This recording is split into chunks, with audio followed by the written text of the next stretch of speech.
Second interview with young Hunter Hollenbeck. He is a sportsman racer at Fulton Speedway. Did almost a full season back in 2023. This year he will be racing full-time in the sportsman division. Came up through the novice, but that's not why we're talking to him in this interview. As you can see behind him, he started in karts, raced in karts from age 8 to 16, picked up right around 40 wins, so 9 seasons in karts, and that's the focus of our interview here. First of all, Hunter, how are we doing today? Doing good. So what kind of stuff did you pick up? Because you started pretty young. You were eighth grade, so what were they, third, fourth grade, somewhere right around there? Yeah, third, I think. What do you think your knowledge level was when you came into this? I mean, had you watched it a few years with your dad? Had you always been a race fan? What was your base of knowledge coming in, do you think? To the sportsman? No, to the karts. Okay. We're strictly karts on this one.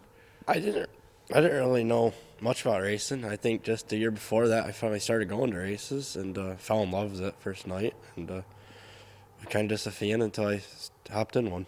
And did you get a chance to get in that first year before you and your dad actually got one? Yeah, we dabbled a little bit, but then purchased one the following year. Okay.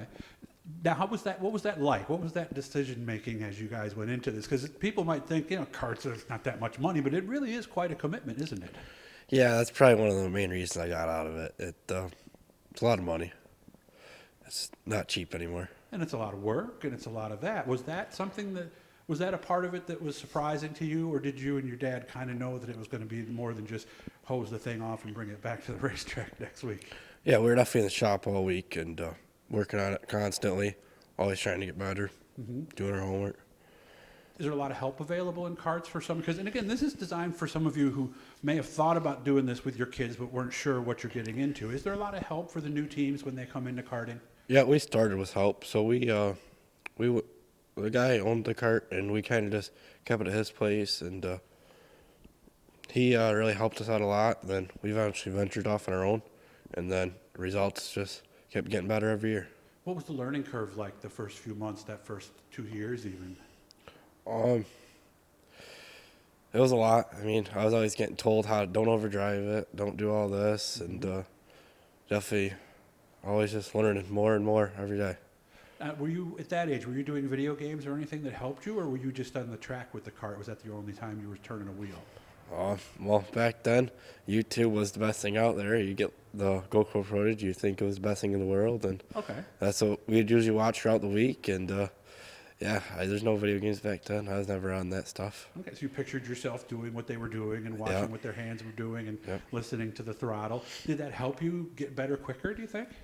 It definitely taught me some because I could learn from my mistakes, and I always got told what to do this now, don't do that.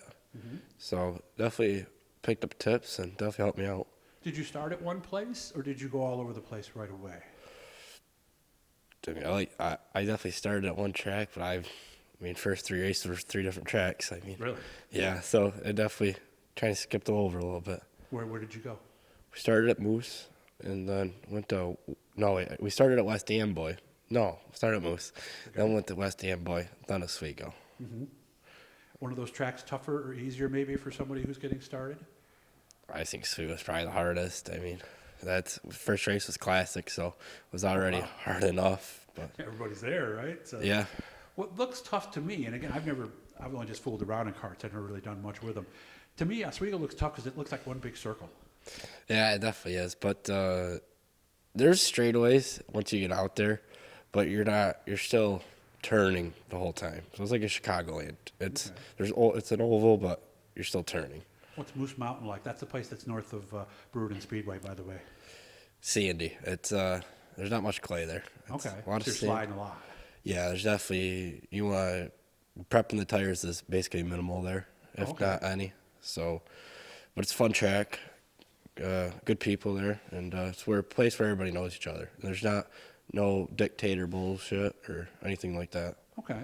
What's West Amboy like? I've never been there. So that place has sadly shut. Oh, it has. Okay. It has shut down, but it was a good track. Small. I think it was a triangle. Okay. So it was definitely a good place to start.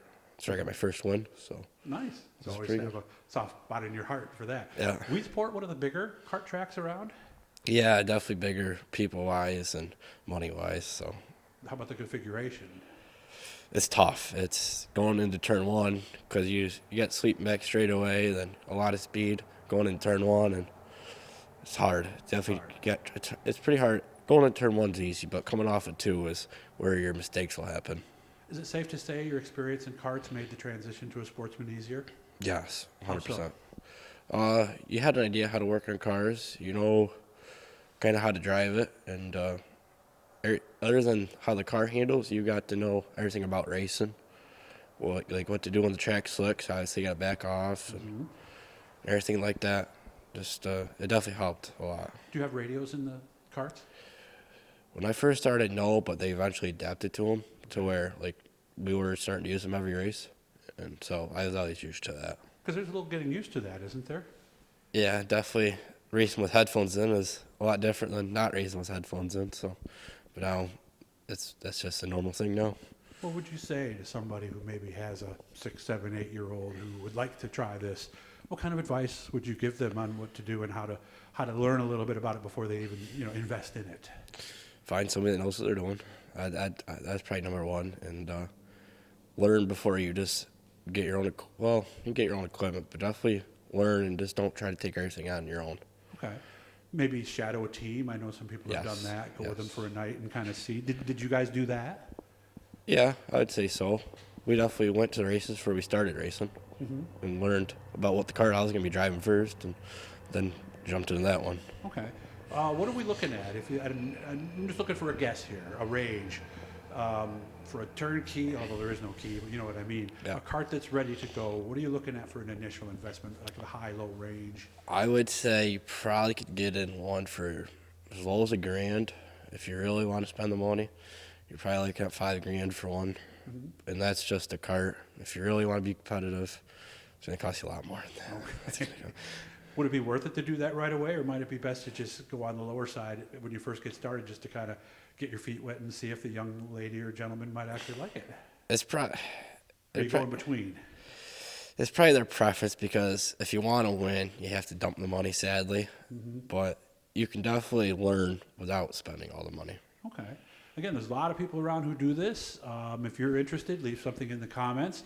I'll get with Hunter if you have a question for him. And I know the people at these tracks too, so I'd be happy to help. But a lot of these young kids, like the ones he's racing against in the sports room right now, they know each other because they did run in the karts. So make sure to leave a like, make sure to subscribe, turn on the notifications. Again, Rudy Plumbing has been helping us out a little bit here. So if you have any plumbing issues at all, whether it's something big, major, whatever it is, 315-638-RUDY is the man that you should call.